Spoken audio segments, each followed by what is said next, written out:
ينقله أرضا وسماء يا ربي. الحمدللہ والصلاة والسلام علی رسولہ الکریم، اما بعد۔ پارہ نمبر 6، اللہ تعالیٰ کو ادب اور احترام سے پکارنا چاہیے۔ جب اللہ تعالیٰ کی عبادت کرنی ہے، اللہ سے دعا کرنی ہے تو اونچی اونچی نہیں پکارنا، بلکہ ادب و احترام کے ساتھ۔ اللہ تعالیٰ سننے والے ہیں، آپ سری اللہ کو پکاریں، جہری پکاریں، آہستہ پکاریں، اونچی پکاریں تو اللہ تعالیٰ پکار کو سننے والے ہیں۔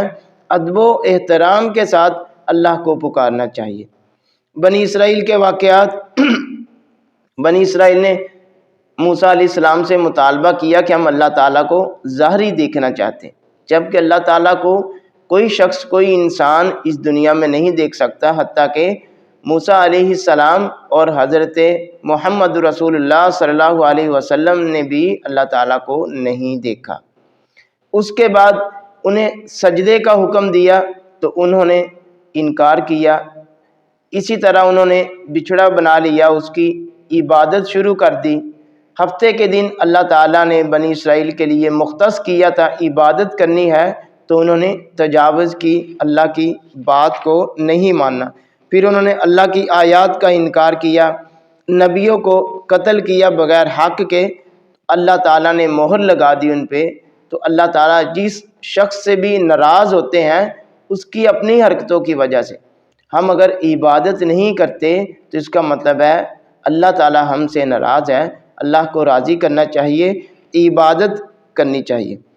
پھر انہوں نے عیسیٰ بن مریم کو قتل کرنا چاہا تو اللہ تعالیٰ نے ان کو آسمان پہ اٹھا لیا۔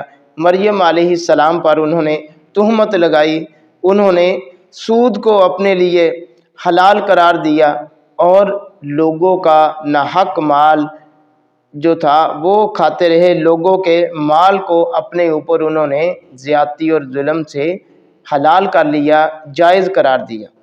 تو ایمان والے وہ لوگ ہیں جو اللہ پر، انبیاء پر، کتابوں پر اور اسی طرح ملائکہ پر، فرشتوں پر ایمان لاتے ہیں، نمازیں قائم کرتے ہیں، زکوٰۃ دیتے ہیں۔ یہ ایمان والے ہیں جن پر اللہ تعالیٰ کا انعام ہے، اللہ تعالیٰ کا ان پہ انعام ہوگا، وہ پختہ ہیں، اللہ کے دوست ہیں۔ آگے انبیاء کا تذکرہ ہے تو کچھ انبیاء کا تذکرہ اللہ تعالیٰ نے قرآن مجید کے اندر ذکر کیا ہے۔ کچھ انبیاء ایسے ہیں جن کا ذکر نہیں ہے، جن کے نام تک ہمیں معلوم نہیں ہے۔ تو کوئی بھی قرآن کی آیت یا کوئی بھی ایسی حدیث نہیں ہے جس میں تمام انبیاء کا ذکر ہو، ان کے نام ہو یا ان کی تعداد ہو، اس لیے ہمیں ان کے بارے میں بحث نہیں کرنی چاہیے۔ آگے اللہ تعالیٰ نے نبیوں کو حق کے ساتھ بھیجا ہے تو نبیوں کی بات کی اطاعت اور فرما برداری کرنی چاہیے۔ دین میں غلو نہیں کرنا چاہیے۔ غلو یہ ہے کہ کسی کی شخصیت کو، کسی کی تعریف کو بڑھا چڑھا کے پیش کرنا، چاہے وہ کوئی ولی ہو، پیغمبر ہو، نبی ہو، حتیٰ کہ حضرت محمد رسول اللہ صلی اللہ علیہ وسلم کی ذات ہی کیوں نہ ہو، اگر ان کے رتبے اور مقام سے بڑھا کے ان کو اللہ تک لے جائیں گے تو یہ غلو ہے جس کو اللہ تعالیٰ نے حرام قرار دیا۔ ایمان والوں کو اللہ تعالیٰ، جو لوگ ایمان لے آئے اور اچھے عمل کیے، اللہ تعالیٰ ان کو ان کا بدلہ پورا دیں گے اور اس سے بھی زیادہ دیں گے۔ جو بندہ ایمان والا ہے، عمل صالح کرتا ہے، اللہ تعالیٰ اس کا حق نہیں رکھتے، اس کو پورا حق دیں گے اللہ تعالیٰ، اور اس کا جو حق ہے اس سے بڑھا کے بھی اللہ تعالیٰ اس پہ انعام کریں گے، اس سے زیادہ بدلہ عطا کریں گے۔ تو وراثت کے معاملات، وراثت میں کسی بھی ایسے شخص کو مائنس نہیں کرنا چاہیے، اس کا حق ادا کرنا چاہیے۔ وہ کوئی بھی شخص ہو جس کا حق بنتا ہے، وہ ہماری سمجھ میں آئے یا نہ آئے، اگر اسلام کے مطابق وراثت میں اس کا حق بنتا ہے تو اس کو حق اس کا دینا چاہیے۔ وراثت کے اصول، وراثت کی حدیں، وراثت کے قانون ہمیں پڑھنے چاہیے، ہمارا علم میں ہونا چاہیے۔ ہم میں سے ہر ایک بندے کا مسئلہ ہے، جو بھی کوئی شخص اس دنیا سے رخصت ہوتا ہے، ہر بندے نے رخصت ہونا ہے، فوت ہونا ہے، تو اس کا بچا ہوا جو مال وراثت ہے اس نے تقسیم ہونا ہے رشتہ داروں میں، تو اس کے مسائل کا ہمیں علم ہونا چاہیے۔ آگے سورۃ المائدہ، اس کے شروع میں اللہ تعالیٰ نے ایمان والوں کو کہا کہ تم اپنے وعدوں کو، قسموں کو، جو تم نے وعدے کیے ہیں ان کو پورا کرو، لازمی ادا کرو، چاہے وہ کوئی قسم ہے، کوئی ویسے کسی سے وعدہ کیا ہے، معاہدہ ہے، تو اس کو پورا کرنا چاہیے۔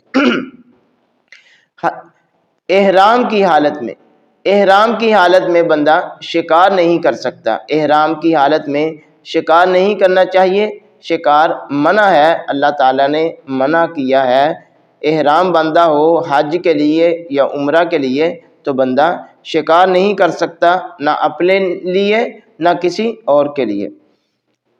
آگے کچھ وہ چیزیں ہیں جو اللہ تعالیٰ نے حرام قرار دی ہے، وہ مردار ہے، خون ہے اور خنزیر کا گوشت ہے، اور جس بھی حلال جانور کو غیر اللہ کے نام پہ ذبح کیا جائے، آستانوں پہ ذبح کیا جائے، کسی کے نام پہ کسی وجہ سے کسی دربار پہ ذبح کیا جائے، وہ حلال جانور ہی کیوں نہ ہو، وہ حرام ہے، وہ حلال نہیں ہے، وہ ناجائز ہے۔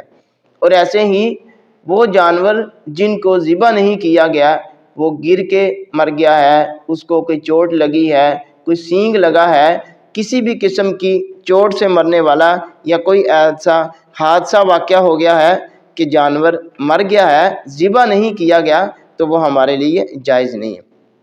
اللہ تعالیٰ کا پسندیدہ دین اسلام ہے، دین اسلام کو ہی اپنانا چاہیے۔ وَرَضِيتُ لَكُمُ الْإِسْلَامَ دِينًا، اللہ تعالیٰ نے دین اسلام کو پسندیدہ دین قرار دیا ہے۔ اللہ تعالیٰ نے نماز کے احکام میں حکم دیا ہے، جب تم نے نماز پڑھنی ہے تو پاک ہونا ہے، وضو کرنا ہے، وضو کے بغیر نماز جائز نہیں۔ اگر وضو کے لیے پانی میسر نہیں ہے تو فَتَيَمَّمُوا صَعِيدًا طَيِّبًا، تو پاک مٹی سے تیمم ہو سکتا ہے، پاک مٹی سے تیمم کر لیں، لیکن وضو ضروری ہے، پاکی ضروری ہے۔ وضو چاہے پانی سے ہو، اگر پانی نہیں ہے تو پانی کی جگہ پہ تیمم ہو سکتا ہے۔ وَاذْكُرُوا نِعْمَتَ اللَّهِ عَلَيْكُمْ، تو اللہ تعالیٰ کی نعمتوں کا شکریہ ادا کرنا چاہیے، جو اللہ تعالیٰ کی ہم پہ طرح طرح کی نعمتیں ہیں، دن رات ہم پہ اللہ تعالیٰ کی نعمتیں ہیں، زمین و آسمان ہے، یہ طرح طرح کی کھانے کی نعمتیں ہیں، پہننے کی ہیں، یہ مکان ہے، یہ لباس ہے، یہ تمام کی تمام جو چیزیں ہیں یہ اللہ تعالیٰ کی نعمتیں ہیں، ان کا شکریہ ادا کرنا چاہیے۔ اور ان کا شکریہ ادا کیسے ہو سکتا ہے؟ اللہ تعالیٰ کی عبادت کرنی چاہیے۔ اللہ تعالیٰ نے بنی اسرائیل سے پختہ وعدہ لیا ہے۔ وعدہ کیا لیا ہے؟ اللہ تعالیٰ نے بنی اسرائیل میں 12 نقیب، 12 سردار مقرر کیے، اور اللہ تعالیٰ نے انہیں وعدہ لیا، اقمتم الصلاۃ آتیتم الزکاۃ آمنتم برسلی وعزرتموہم، تم نے نماز قائم کرنی ہے، زکوٰۃ ادا کرنی ہے، رسولوں پہ ایمان لانا ہے، اور اللہ تعالیٰ کی مدد کرنی ہے، اللہ تعالیٰ کو قرض حسنہ دینا ہے، یعنی کہ اللہ تعالیٰ کے راستے میں مال خرچ کرنا ہے۔ تو جنہوں نے اللہ تعالیٰ کے وعدے کو توڑا، اللہ تعالیٰ سے جو معاہدہ ہوا تھا اس پہ عمل نہیں کیا، تو اللہ تعالیٰ نے ان پہ لعنت کی ہے۔ تو لعنت اللہ تعالیٰ کے نافرمانوں میں ہے، ہمیں ان میں شامل نہیں ہونا چاہیے۔ ہمیں اللہ تعالیٰ کے جو مطیع اور فرما بردار ہے، جن میں اللہ تعالیٰ کے نیک بندے ہیں، شہداء ہیں، صالحین ہیں، نیک ہیں، ان میں ہمیں شامل ہونا چاہیے اور اللہ تعالیٰ سے دعا کرتے رہنا چاہیے۔ یہودی اور نصائی کہتے ہیں ہم اللہ کے پسندیدہ لوگ ہیں، تو اللہ تعالیٰ کے پسندیدہ لوگ تو کوئی نہیں ہے۔ اللہ تعالیٰ کے پسندیدہ لوگ تو وہ ہیں جو اللہ تعالیٰ کی اتباع کرتے ہیں، پیروی کرتے ہیں، اللہ تعالیٰ کی عبادت کرتے ہیں، اللہ تعالیٰ کی وحدانیت کو تسلیم کرتے ہیں۔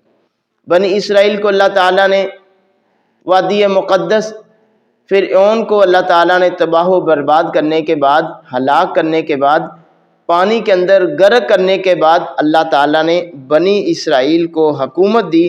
پھر انہوں نے، بنی اسرائیل نے اللہ تعالیٰ کی نافرمانیاں کی، اللہ تعالیٰ سے بغاوت کی، اللہ تعالیٰ کی بات کو نہیں مانا، تو اس لیے ان پہ طرح طرح کے عذابوں کا ذکر ہے۔ تو ہمیں اللہ تعالیٰ کی اطاعت اور فرما برداری کرتے رہنا چاہیے، اللہ سے معافی مانگتے رہنا چاہیے اور اللہ تعالیٰ کے عذابات سے پناہ مانگنی چاہیے۔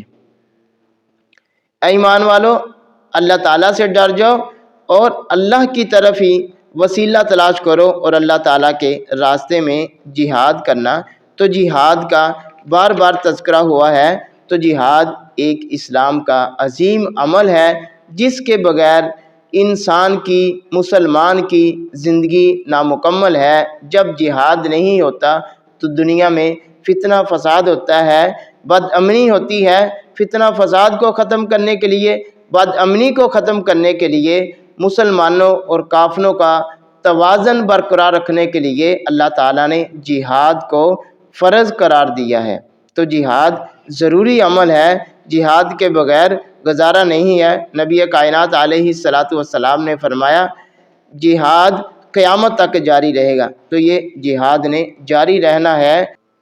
اے ایمان والو، یہود و نصارہ کی پیروی نہ کرو۔ تو یہود و نصارہ کی پیروی نہیں کرنی چاہیے۔ لوگ ہیں جن پہ اللہ تعالیٰ کی لعنت ہے، تو ان سے بچنا چاہیے اور ان لوگوں سے بھی بچنا چاہیے۔ اللہ تعالیٰ نے کہا جو تمہارے دین کو مذاق سمجھتے ہیں، تو جو بندہ دین سے مذاق کرتا ہے، دین کی بات کو نہیں مانتا، اس سے دور رہنا چاہیے، اس سے دوستی نہیں لگانی چاہیے۔ یا ایھا الرسول بلغ ما انزل، تو اللہ تعالیٰ نے اپنے رسول کو حکم دیا ہے جو شریعت، جو اسلام، جو دین آپ تک پہنچا ہے آپ اس کو پہنچائے۔ تو ہمارا بھی فریضہ ہے، ہمیں بھی قرآن اور حدیث کی بات کو آگے پہنچانا چاہیے۔ انہوں نے، عیسائیوں نے کیا کہا؟ ان اللہ ثالث ثلاثہ۔ تو ہمیں یہ عقیدہ نہیں رکھنا چاہیے۔ ہمارا یہ عقیدہ ہے کہ عیسیٰ علیہ السلام اللہ تعالیٰ کے بندے ہیں، اللہ تعالیٰ کے رسول ہیں۔ اللہ تعالیٰ نے ان کو آسمانوں پہ اٹھا لیا ہے اور قیامت سے پہلے عیسیٰ علیہ السلام دوبارہ اس دنیا میں آئیں گے اور نبی علیہ الصلاۃ والسلام کی اتباع اور پیروی میں آئیں گے۔ اللہ تعالیٰ نے فرمایا کہ مسلمانوں کے لیے یہودیوں کی نسبت عیسائی جو ہیں وہ قریب ہیں، یہودی مسلمانوں کے زیادہ دشمن ہیں، عیسائی جو ہے وہ غصے میں، نفرت میں مسلمانوں سے کم نفرت کرتے ہیں، کم دشمنی کرتے ہیں۔ یہودی جو ہیں یہ مسلمانوں سے زیادہ بغض، دشمنی رکھتے ہیں۔